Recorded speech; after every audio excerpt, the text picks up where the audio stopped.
Hello. We're going to talk about the child with GU dysfunction during this presentation. These are your objectives, and I will let you read over those. A couple things that I want to point out, and a few little differences from pediatric to adult. I want you to know that the kidneys continue to grow throughout adolescence. The first 2 years of life, the kidney efficiency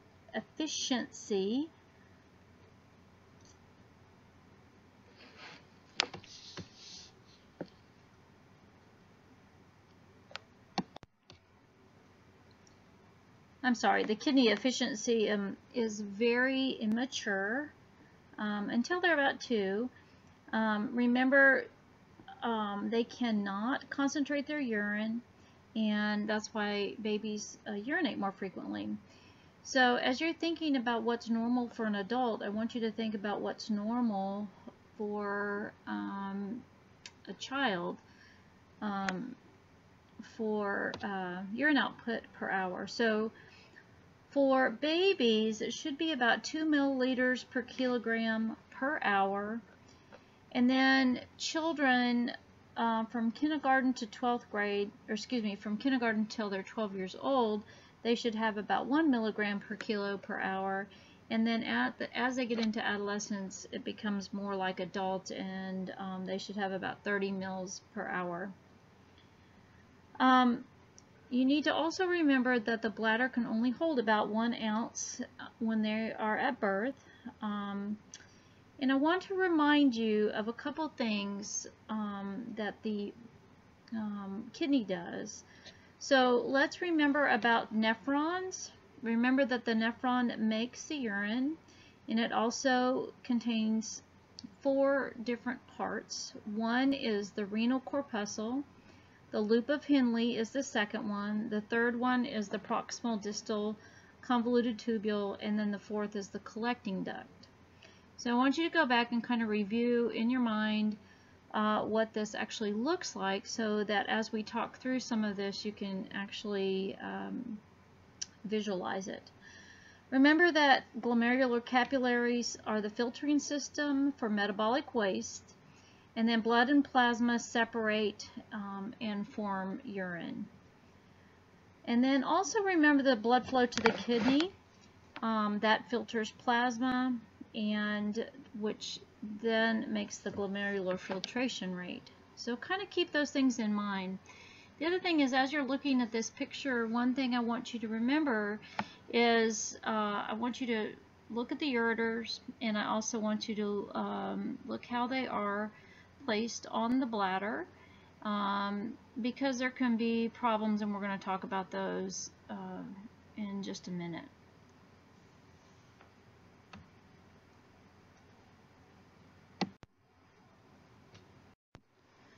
Okay, so this next slide, let's talk about urinary tract infections. Remember that cystitis is usually a lower urinary tract infection, which involves the urethra in the bladder. And then pyelonephritis is in the upper part of the urinary system, which includes the ureter in the kidneys. I also want you to remember that urine is sterile, and that urinary tract infections are usually more common in children under the age of 7. So as we're looking at this, when you're thinking about cystitis, I want you to keep in mind bladder, and then when you think about pyelonephritis, you're going to think about kidney. When you are taking care of these children, it's going to be very important for you to keep in mind how much they're taking in and how much they're putting out. So weighing diapers is going to be essential if they are still in diapers.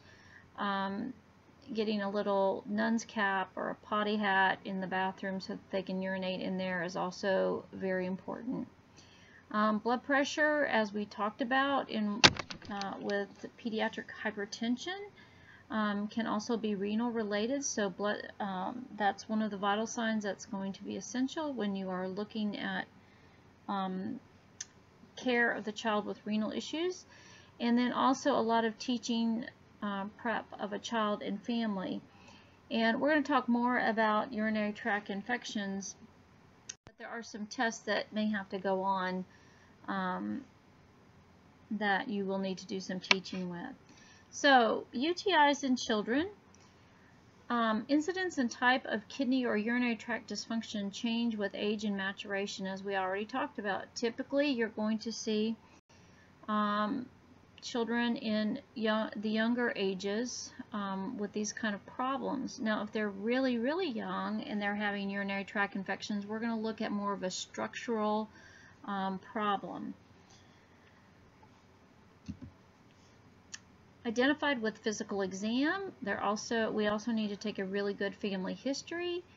You want to take the child's history. We're going to do lab studies such as a UA, and we will send it off for culture. We may do some radiographic studies. We may have to do a renal biopsy, and then of course your physical assessment. In newborns, as I was just talking about, association between malformation of another system, such as low set ears or ear tags, may indicate renal problems. So remember when you're doing your physical exam to line up the eyes with the top of the ear, and if they're lower than that, then that may raise a red flag. The other thing is uncircumcised males under 3 months old. Sometimes we see more urinary tract infections. However, there has been a lot of debate in the literature about this. Some say that some research says that uncircumcised males have a higher rate or higher incidence of urinary tract infections, where others do not say that at all. So we also have to look at the structure of the urethra, which if it's a short urethra, of course, in females it's very close to the rectum, and there can be some bacteria that is introduced.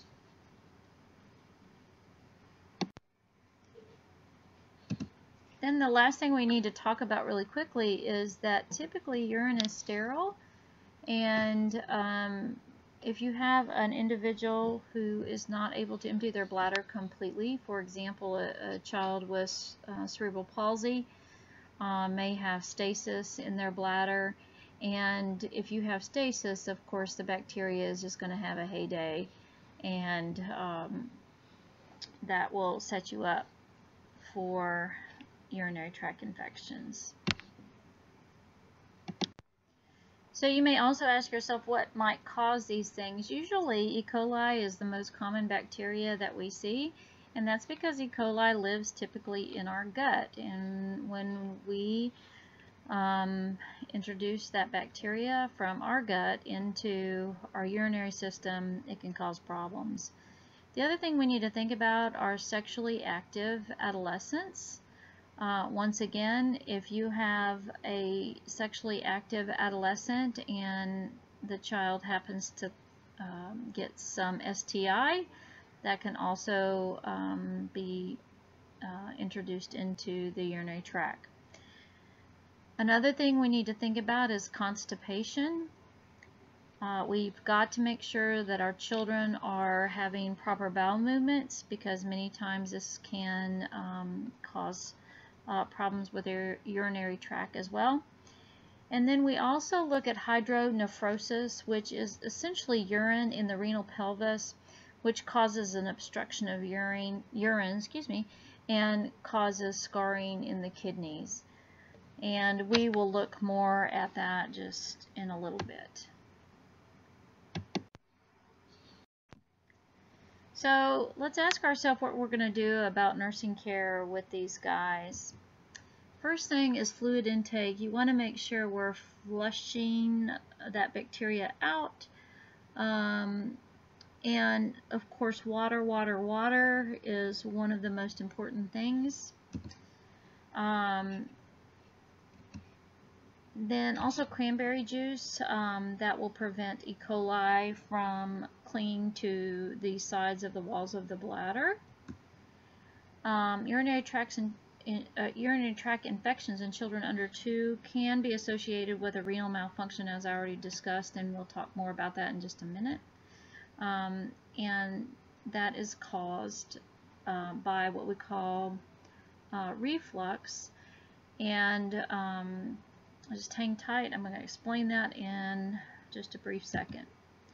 We want to prep the family and child for any kind of test that may go on. Many times we will have to do some radiological tests where they will essentially put a catheter in and put dye up into the bladder, watch the dye, and see if it goes up into the kidneys or where it actually lands. The other thing is many times we'll have to do renal ultrasounds, and if you have a small child, it can be very difficult to have that child hold still for those. So the other thing is I want to ask you what you would see on a UA, just a typical UA.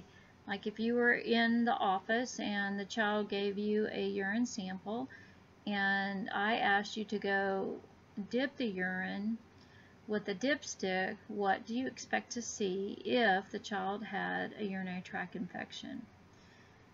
The two things that are really important, well, there's actually several things on that, but if a child is positive for nitrites and for leukocytes, then we can pretty much assume that they have a urinary tract infection. The other thing that you would want to take note of is any kind of blood that might be in the urine as well. Additionally, any kind of albumin that might also be in the urine, and glucose that might also be in the urine. However, with UTIs, the leukocytes and the nitrites are going to be essential to look at.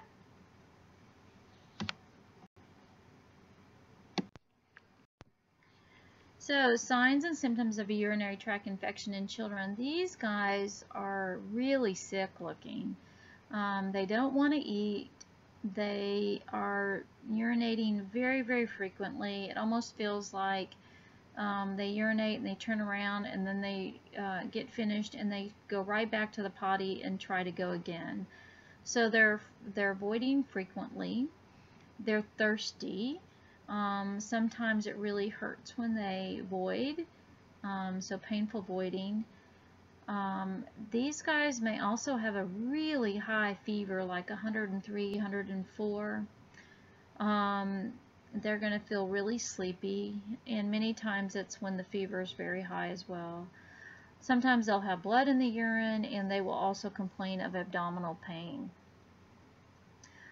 So one thing that we are going to make sure that we check out is getting a good UA from them. We'll try to explain a clean catch to them, but unless they're old enough to really understand what they're doing, and of course they've got to be potty trained to do a clean catch. If not, then we're going to do a cath UA on them.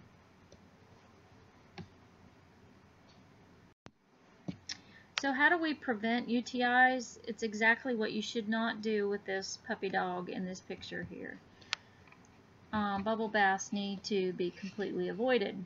Girls should clean from front to back. That we should have cotton underwear only, or at least just the cotton panty part that goes in the crotch. No restrictive clothing, so these tight clothes that these kids are wearing are not good for urinary system. We want to avoid the bubble baths, as I just suggested. Use the bathroom when nature calls. We as nurses are really bad about not doing that because we get really busy. But with children, when you see them doing that little dance, you ask them if they need to use the restroom, and sometimes you don't even ask them, you just tell them, come on, we're going to go to the potty. Increase fluid intake.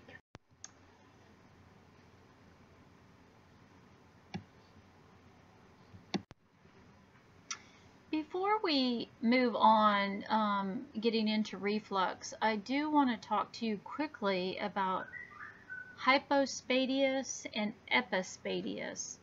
So essentially, a hypospadias would be the urethra on the bottom of the penis, and an epispadias would be the urethra located on top of the penis instead at the tip of the penis. And so both of those problems can be resolved with surgery, but it's very important to take note when you are assessing a child. So especially a newborn, you want to make sure that you pull that foreskin back just a little bit, enough to see where the urethra is. Alright, now let's move on to vesicoureteral reflux. Essentially, if you can kind of look or imagine that there is urine that comes down from the kidney through the ureter into the bladder. Well, sometimes we can have bacteria in the bladder, and then also urine that backs up from the bladder back up the ureter, and then even as far up as into the kidney. And so this can be a real problem because it can cause really bad UTIs, sometimes pyelonephritis. It starts out as a cystitis and then moves to pyelonephritis. So essentially there is residual urine in the ureter and in the bladder until they void the next time. These kids will present with really high fevers, sometimes vomiting and chills.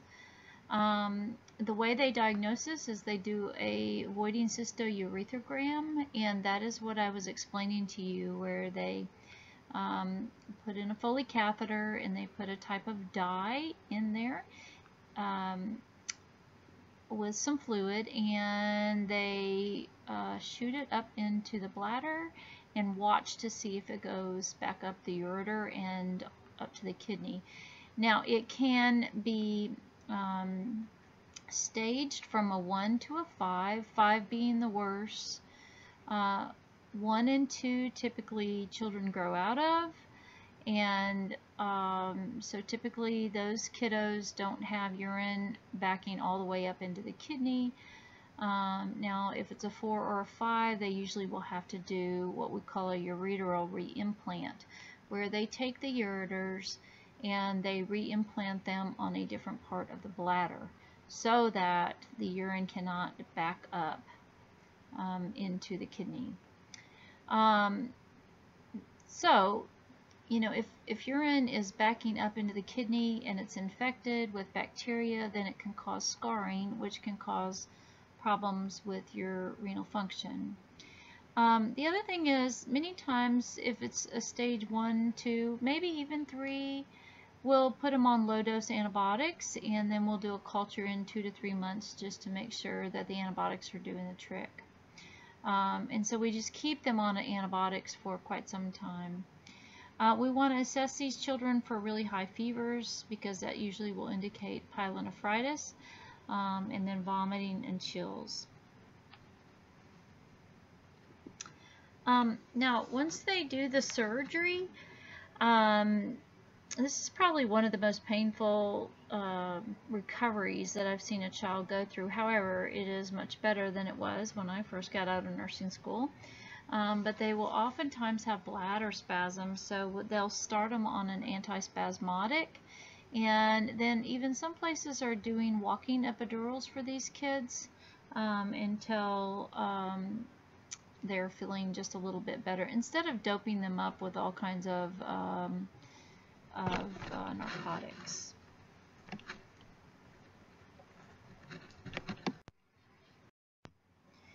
Okay, so the next thing we're going to talk about is hydronephrosis, and essentially what this is an obstructive uropathy.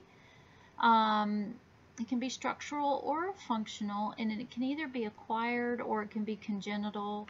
It can either be on one side or both sides. So as you can kind of see, a normal kidney down there at the bottom, and then you can see where there's a stricture in that ureter.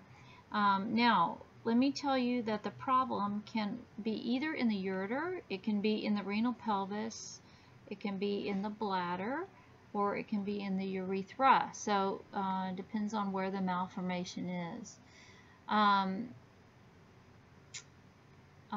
With congenital defect, we need to consider a malformation. For example, if you have a child with some other defect,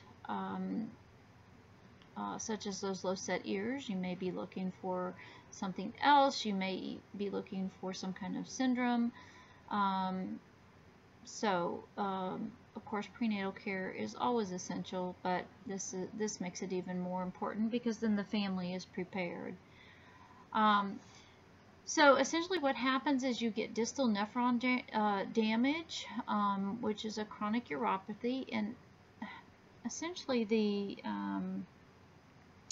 filtration, glomerular filtration cannot work because of the pressure. You just can only imagine when you look at that severe stricture there that there's so much pressure there that there's no way that we can filter anything in that kidney. And because of that, those kids will end up in metabolic acidosis because of the kidneys cannot get rid of the hydrogen ions, and so these kiddos can get very, very sick.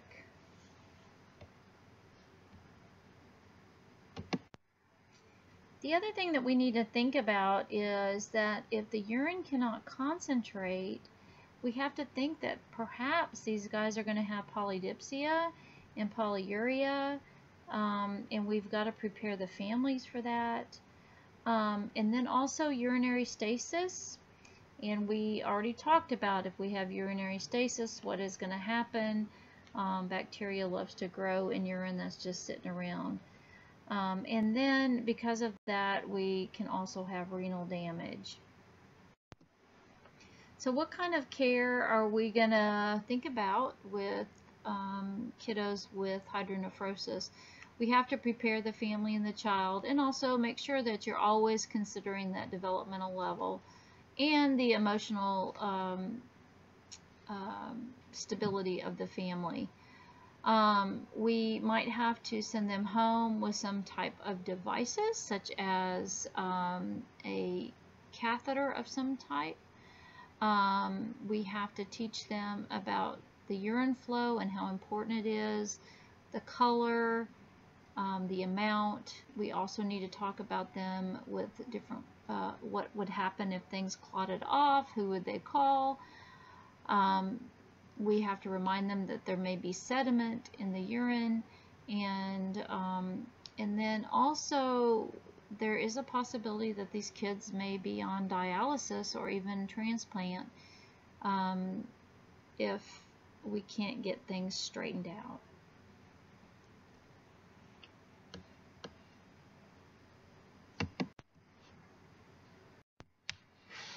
Alright, so there's also some external defects, and we've kind of already we talked about two of them just a minute ago, but we're going to go over some others.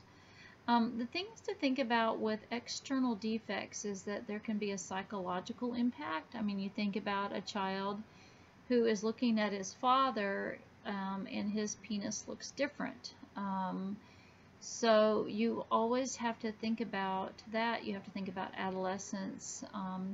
Remember too that children are very inquisitive, and then also sometimes activities and other such things can impede recovery. They try to do surgical repair prior to preschool. However, sometimes that doesn't work out, and because of the developmental level that they're at, sometimes they view the surgery as some kind of punishment. And then you have to just remind them that it is not anything that they've done wrong, but they just have to get this GU system straightened out. So as we were talking about that, I want to talk about different types of external defects. We already talked about hypospadias and we talked about epispadias. The other thing I want to talk about is phimosis, P-H-I-M-O-S-I-S. That is where the foreskin cannot be retracted. Now, typically foreskin, a child that is uncircumcised, the foreskin will not be able to be retracted completely until they're in preschool or maybe 4, 5, 6 years old. So we need to keep that in mind. Now these are children that it just never releases. I want you to also think about how this actually happens. As you probably know, babies even in utero play with their genitalia, not sexually, but you know, it's just there. And so even small little boys who are learning how to potty train, etc., will often have their hands on their penis, and then also when they have erections, this foreskin will eventually release on its own. So there's no need to really pull it back unless instructed by a physician to do so. And then we have undescended testicles. Very important to make sure that we are checking that. That is spelled C-R-Y-T-O-R-C-H-I-D-I-S-M. That is undescended testicles. Very important to make sure that those testes are freely hanging inside the testicles.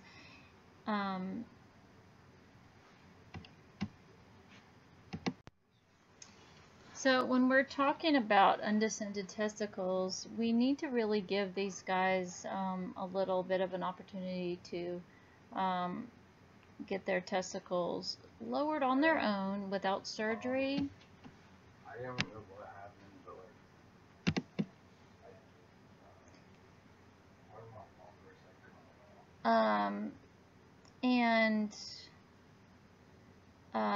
Usually if they're 7 to 10 years old, we might refer them to a urologist to just make sure.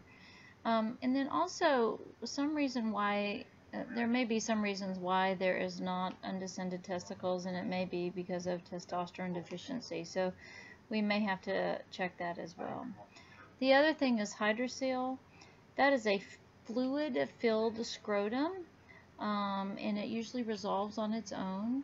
Typically, if you take a flashlight and you see a child, a newborn with a very large scrotum, you can take a flashlight and place it under the scrotum, and essentially you can see straight through it, and that will just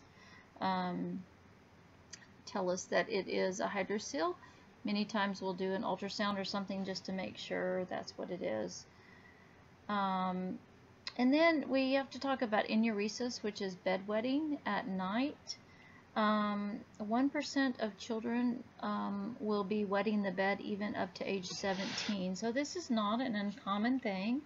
One thing, when you have somebody that is bedwetting and has been previously potty trained and has been dry in the night, you want to make sure that they don't have a urinary tract infection. Some other things that you need to think about is, are they hard sleepers and it's really difficult for them to wake up in the night? You might want to restrict their fluid intake after 6 p.m. You may want to have timed voiding. Sometimes parents will set an alarm clock, get their child up and make them void in the night. There are different medications that you can give them that will help. And the thing that you need to think about with enuresis is it makes it really difficult for children that want to spend the night with other people to do so, because they wet the bed. And many times, even at age 7, 8, 9, when most children are potty trained, these kids are still having to wear a pull-up at night, and it can be very embarrassing. And so you have to think about the developmental pressures it puts on these kids.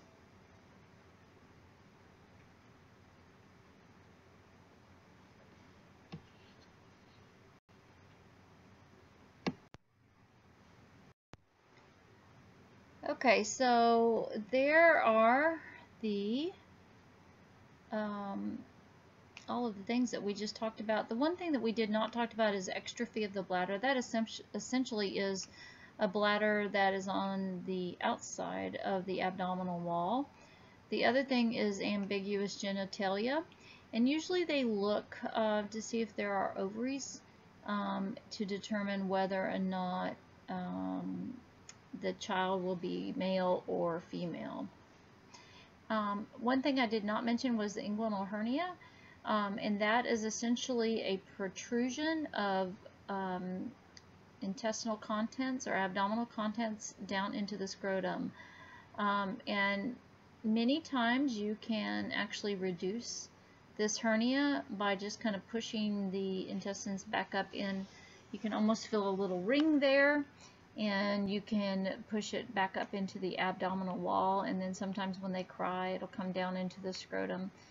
The problem here is that if the hernia, or excuse me, the gut gets incarcerated, that can become a medical emergency. And so you have to just really kind of watch these guys, and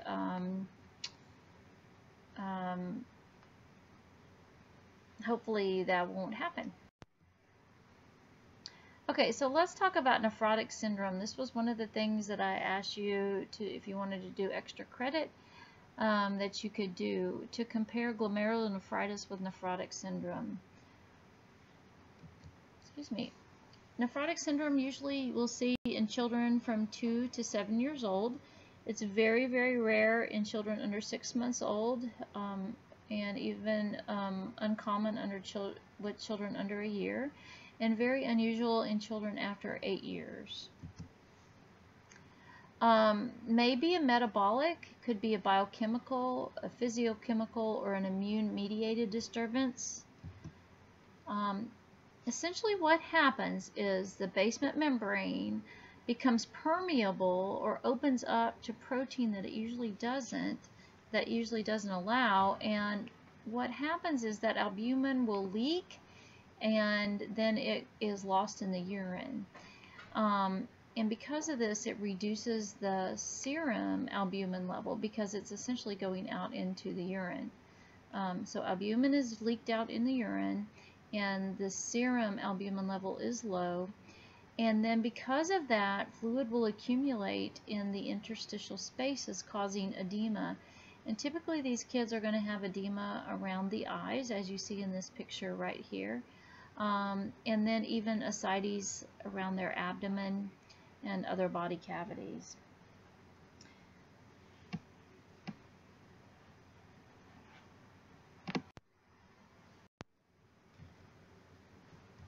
Okay, so what you're going to see in nephrotic syndrome is in a urine dip, when you're dipping their urine, they leave a urine sample or we send it to the lab, you're going to see massive proteinuria. You're going to see hypoalbuminemia. You're going to see hyperlipidemia in their serum blood test, and you'll see edema in their body. So remember that the albumin is no longer in the blood and now is being lost through the kidneys, which causes hypoalbuminemia in the blood. And because of that, it will stimulate the liver, and the liver says, hey man, we need some more help here, and then it will increase your clotting factors and also increase your lipids. And so that's why you get the hyperlipidemia.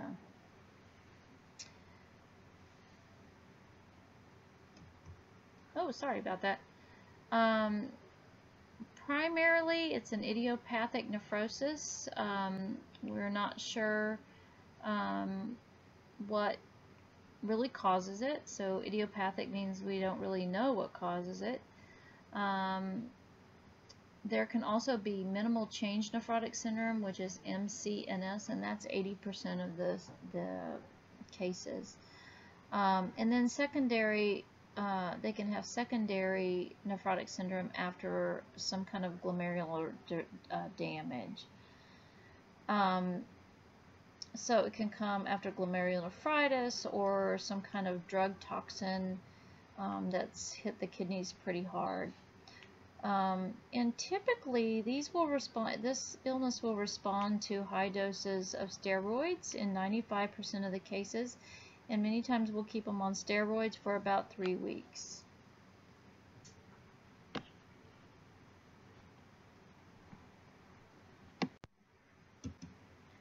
The other thing that we can think about is that possibly it is an autosomal recessive problem. So here's a good picture of what's really happening. As we already talked about, there's lots of little, there's lots of protein that's leaking, and instead of going into the blood, it's coming out into the urine instead. And because of that, these guys get hypovolemic. And when you get hypovolemic, which is low volume, you need to think about what's happening. Your angiotensin will increase, and because of that, your blood pressure will increase because your body's having to compensate for that. And then you'll have an increase in antidiuretic hormone because we don't need you to get more hypovolemic, and therefore you hold on to water and salts. So that kind of helps you understand why you have the edema. This is a gradual illness that it doesn't happen just overnight, but typically you'll start beginning to see these kids have some periorbital edema, and sometimes they'll have it really bad at night and then it will go away during the day. Clothes are tight, their shoes are tight, their skin kind of looks pale, their blood pressure is elevated, they become very irritable. They may have hematuria and low urine output. The one classic thing that you need to remember about this also is that their urine is really frothy looking and really foamy. So when we do lab values on them, say we do a urinalysis, we're going to see 3 to 4 plus protein, and then we're going to see a serum albumin that's less than 2.5. We're going to have a decrease in the serum sodium. We're going to have an increase in your BUN. We're going to have an increase in your cholesterol, and then your electrolytes will also be kind of out of whack. You may have to do a renal ultrasound or a renal biopsy on these guys. We do not want to give them diuretics because that will increase the hypovolemia, and you know, of course, that would be even worse. So what are our clinical manifestations of nephrotic syndrome? Weight gain. Sorry, I left off the T there. Edema around the eyes, the scrotum, the labia, and ankles, especially in the morning. And remember, it may go away during the day.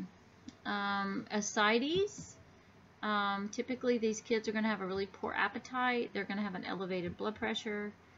They're going to be tired. The urine is going to be frothy and decreased in volume.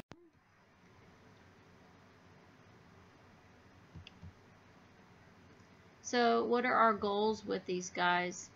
We want to try to keep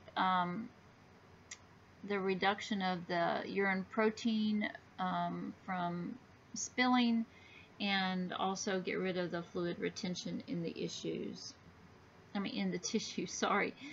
We want to prevent infection and minimize any kind of therapy complications. So what kind of treatment are we going to do for these guys? We're going to put them on a low-salt diet. In some cases, we'll even put them on severe fluid restriction. And if any of you all have ever been on a fluid restriction or have had a patient on fluid restriction, this can be very difficult. And it's very difficult to explain to children. You can only have 2 ounces, you know, every 2 hours. Many times you'll find them sneaking and begging people. You have to sometimes cut off the faucet so that they can't drink the bathroom water. It just gets really, they get really creative in ways to find fluid. With edema, sometimes we'll try to use diuretics. It just depends. We don't want to get them hypovolemic, as we already talked about. If they are not too hypovolemic, then we can use the diuretics.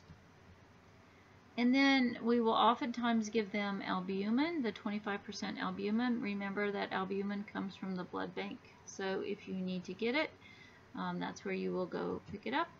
And then corticosteroids. The other thing we're going to do is strict eyes and nose. We're going to do daily weights with these guys, and we're going to make sure that we're using the same scale, same time, every day. We may want to do an abdominal girth on them. We're going to do vital signs every 4 hours. We're also going to check for respiratory distress, because remember, when you're in fluid overload, you can get into respiratory distress because of the circulatory overload. The other thing we want to look for because of the edema is skin breakdown. The other thing is, I mentioned the corticosteroids.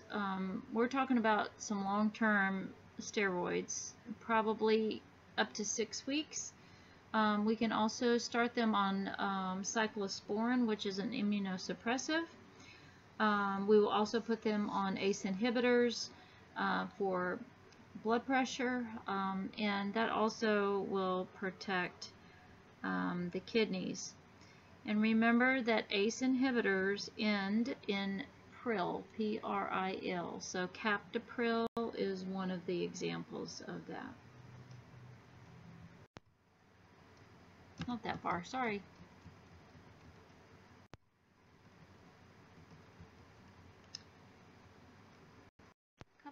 Other things I wanted to talk about with glomerulonephritis is that you're going to have,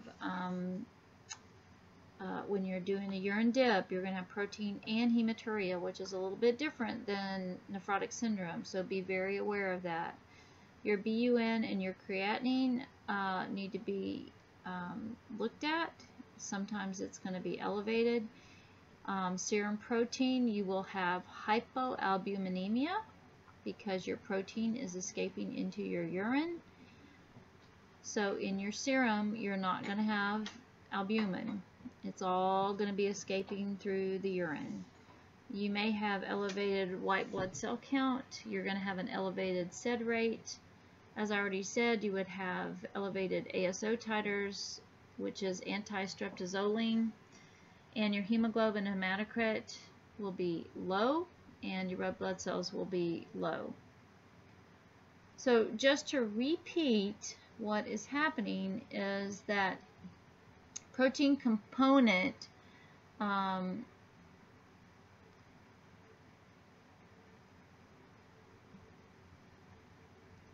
that works with the immune system is the C3 complex, and it is initially low, and then as we treat, it will come on up.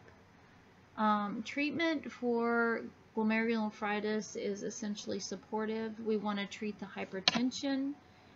We want to put them on sodium restriction, and We can use Lasix to get rid of some of the edema. And then, of course, we want to put them on antibiotics for strep throat if they had not been treated already. The next thing we're going to talk about is hemolytic uremic syndrome. This is essentially 3 different things that are happening. You're going to have anemia, you're going to have thrombocytopenia, and you're going to have renal failure. Primarily, it attacks the endothelial lining of the small glomerular arterioles. So this is happening in the glomerulus, and it swells. The arterioles swell, and they get occluded with platelets and fibrin clots. The red blood cells are then damaged when they're trying to move through these occluded blood vessels, and these damaged cells are trying to be removed by the spleen, which causes the anemia and the thrombocytopenia.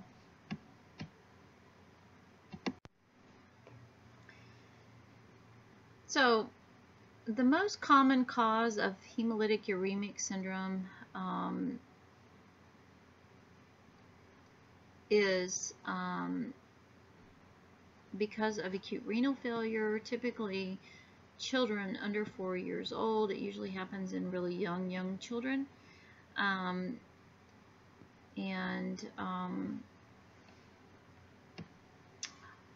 Let's move on to the next slide here.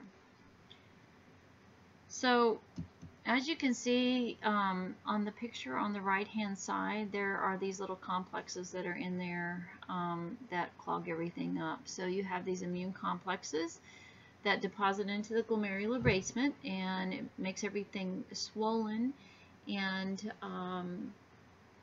infiltrated with leukocytes, which occludes the capillary lumen and does not allow passage. Or if it does, it causes destruction when it does pass through. So there's excessive accumulation of water retention and sodium, which expands the plasma and the interstitial fluid volumes in your circulating system. So then you have circulatory congestion and edema. And because of that, then you have hypertension, and honestly, we don't know what causes this. The way we treat it many times is we put these guys on hemodialysis or peritoneal dialysis for those that are anuretic for 24 hours, or oliguria with uremia, or if they have hypertension and seizures. We will give them fresh frozen plasma and sometimes plasmapheresis, or we'll give them fresh washed packed cells. They will need emergency port for the family and the child.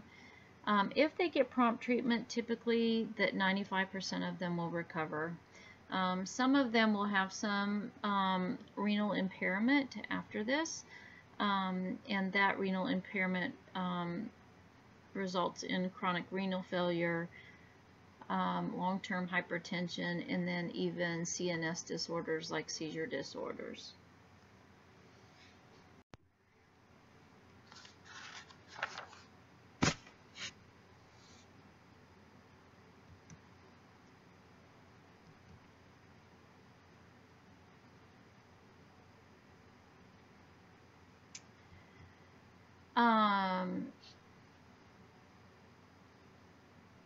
So hemolytic uremic syndrome, as we already talked about, primarily in infants to 6 months to 5 years old.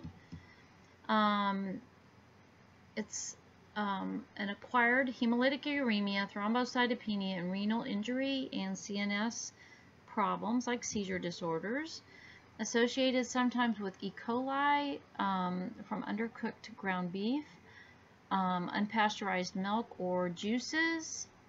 You can get it from like bean sprouts, you can get it from lettuce, you can get it from salami or drinking water.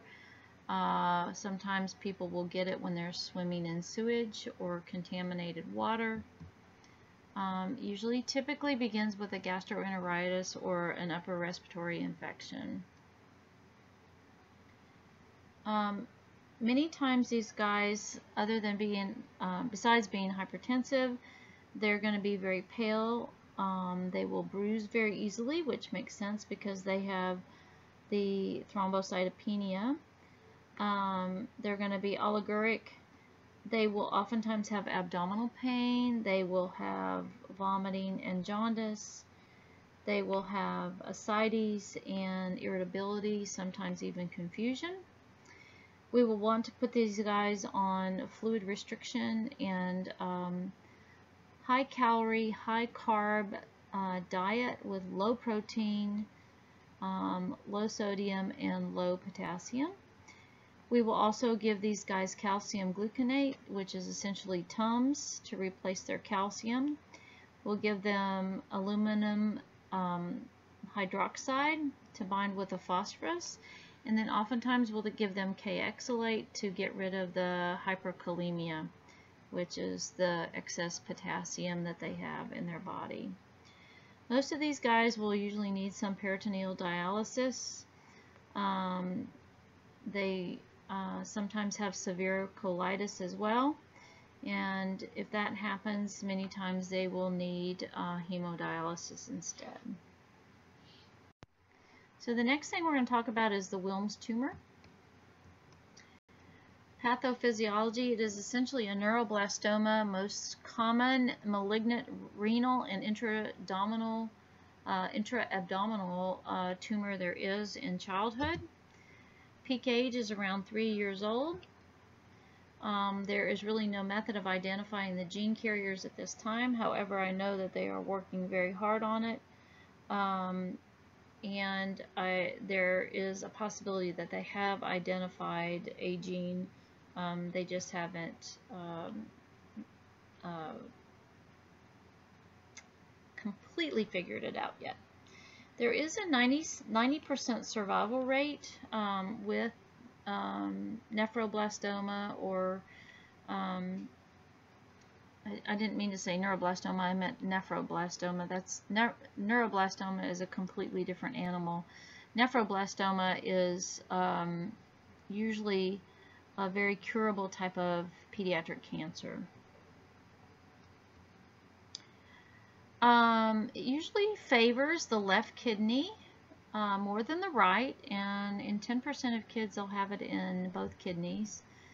7 in 1 million Caucasian children, and 3 times more at risk if you are African American or Asian.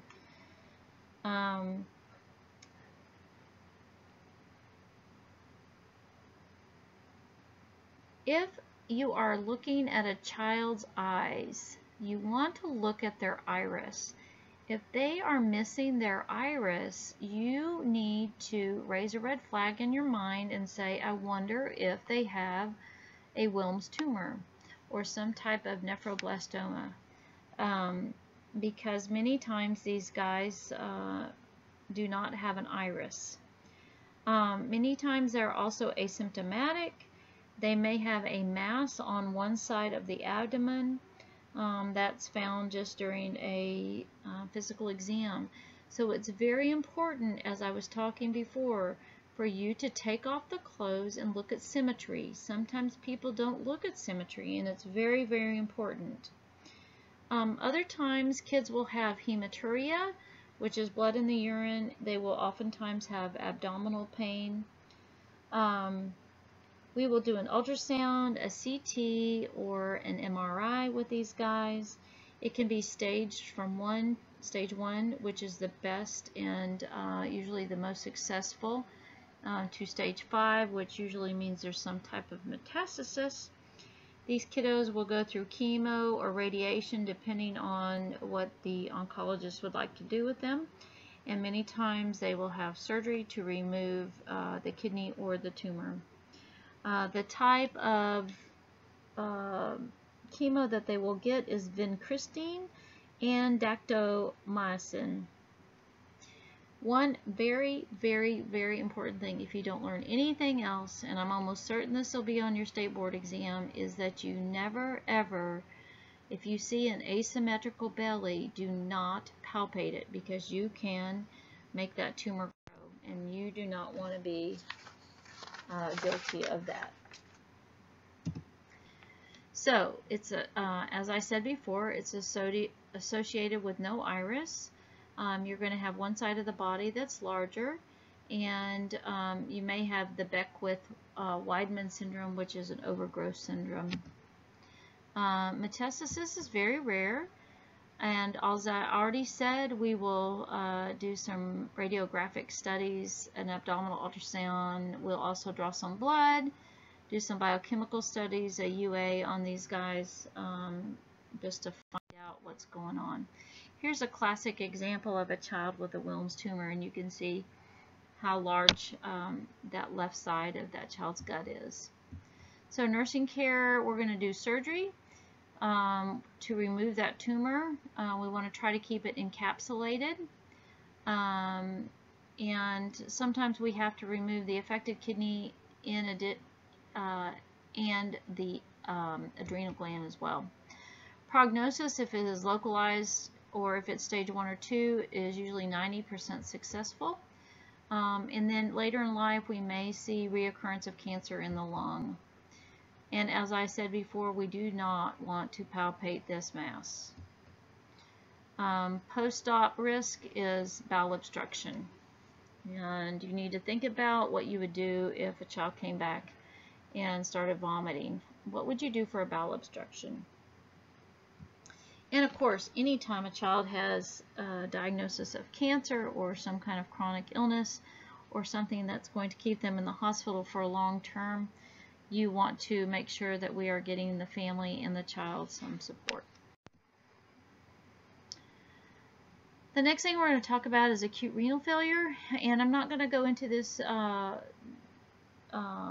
too much because you guys talk about renal failure in the adult, and it's not too much different.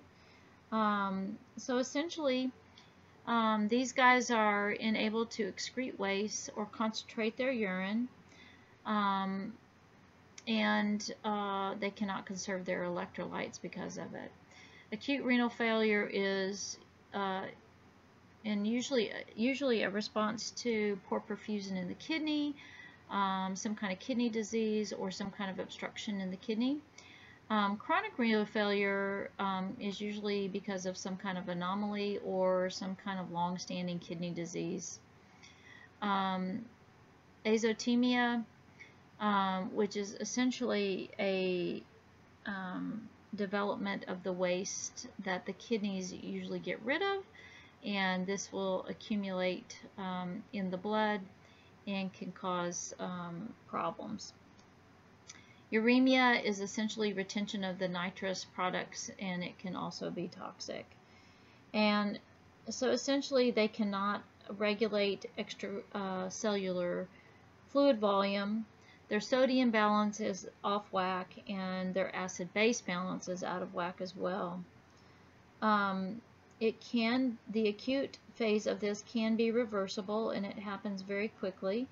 And then, of course, when they are in the middle of acute renal failure, they can have very poor perfusion, and their cardiac function can be very poor as well. So one thing I do want you to remember is the best indication of renal function is your GFR.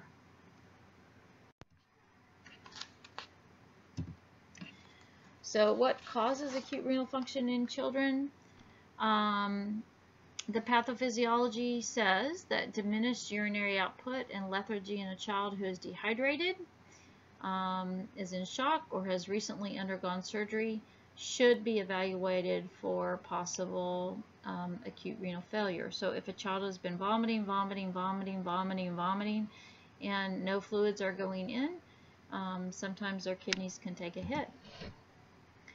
The GFR is reduced when they are in acute renal failure. They are going to have an elevated BUN, significant reductions in renal blood flow. The other thing that we need to talk about is that they're going to have hyperkalemia.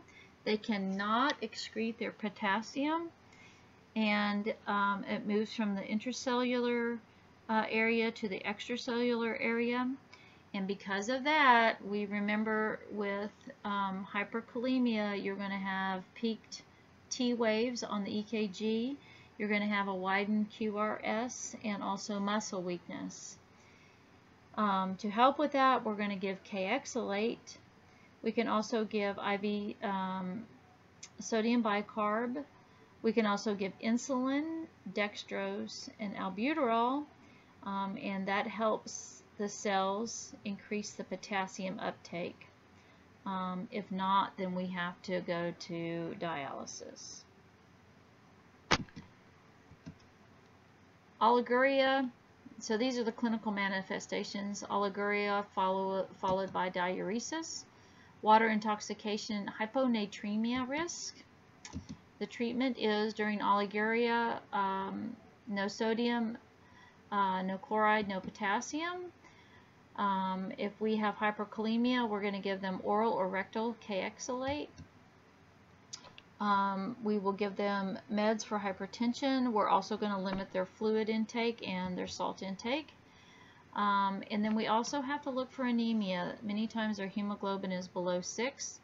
And if that is so, then we need to give them some packed red blood cells. The other thing with hyponatremia, it is caused by, of course, the accumulation of the excess fluid. And when you have that, you can have decreased level of consciousness, muscle cramping, poor appetite, your deep tendon reflexes are diminished, and you can also have seizures. So once again, we've got to get ready for those old seizure precautions. We will put them on a fluid restriction, as we already talked about, and also do some electrolyte replacement, saline, IV fluids, dialysis if we need to. They may also have hypocalcemia because of the phosphate retention. It depresses the calcium concentration, the calcium is then dropped off in the injured cell, and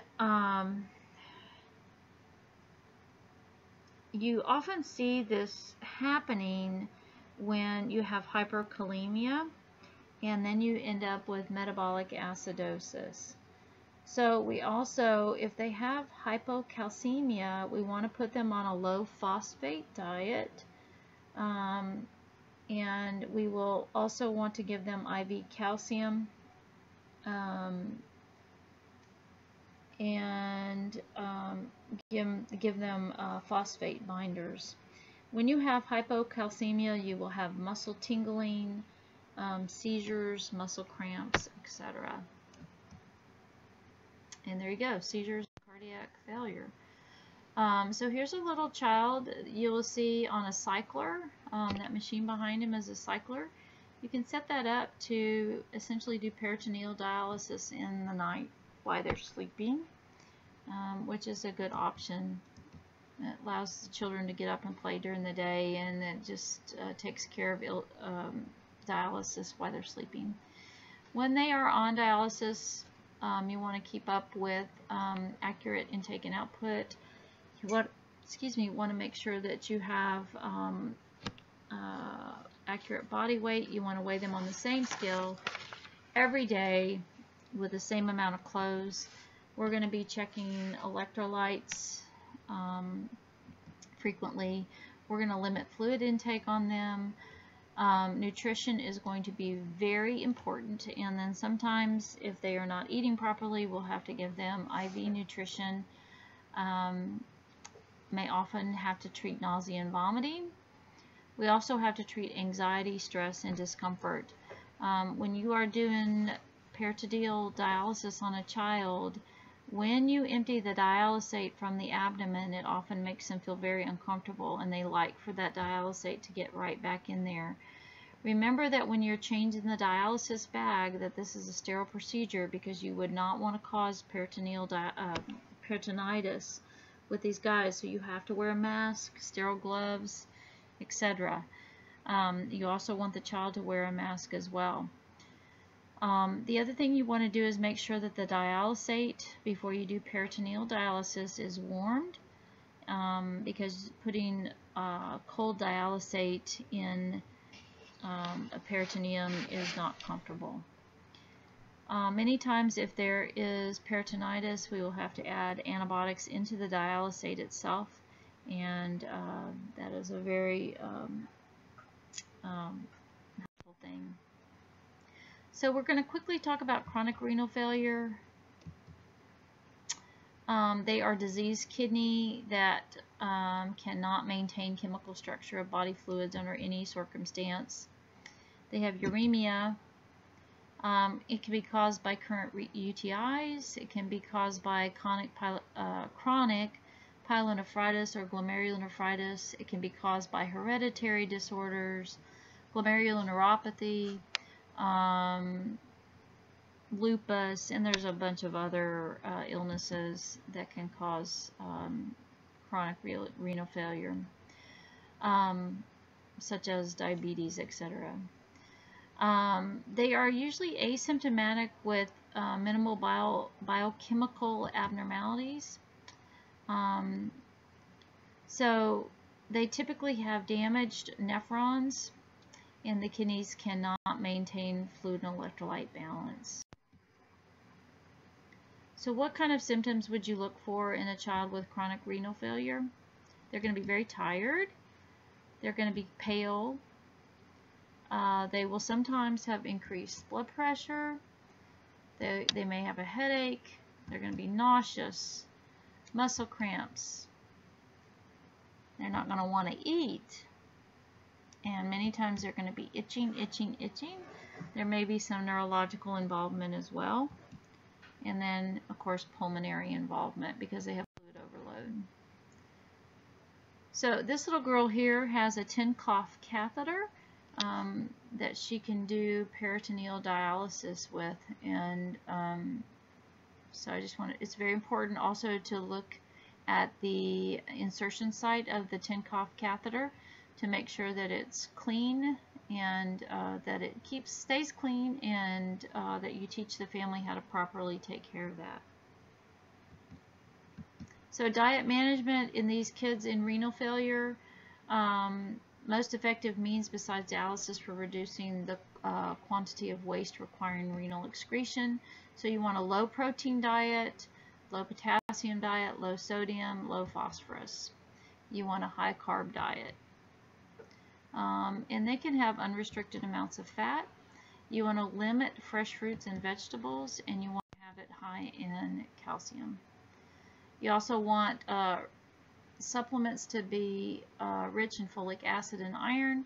You want to give them vitamins and also extra vitamin D. You can give them phosphorus binding agents like calcium carbonate, which I already talked about, and aluminum hydroxide. So your Tums. So complications with chronic renal failure, you'll see anemia, hypertension, and then infections. So we'll continue to keep them either on hemodialysis or peritoneal dialysis, and then perhaps put them on a transplant list if they are at end-stage renal disease. So when you're thinking about children, remember that their vessels are very small. So for them to put a fistula in, it's really difficult. So sometimes they'll go to the jugular to do dialysis. Most of the time they'll start out first of all with peritoneal dialysis, and then sometimes they can implant a graft as they need to. And then they have to access this area with a needle each time. So our goal with kids is that it's going to be pain-free. You can only imagine as an adult it hurts like heck, and for a kid to have to go through that 3 times a week, it would be awful. So it's a very emotional time. We have to deal with a lot of denial, fear, sadness from not just the child but the family as well. With adolescents, you want to try to promote as much independence as possible. Remember that body changes are happening.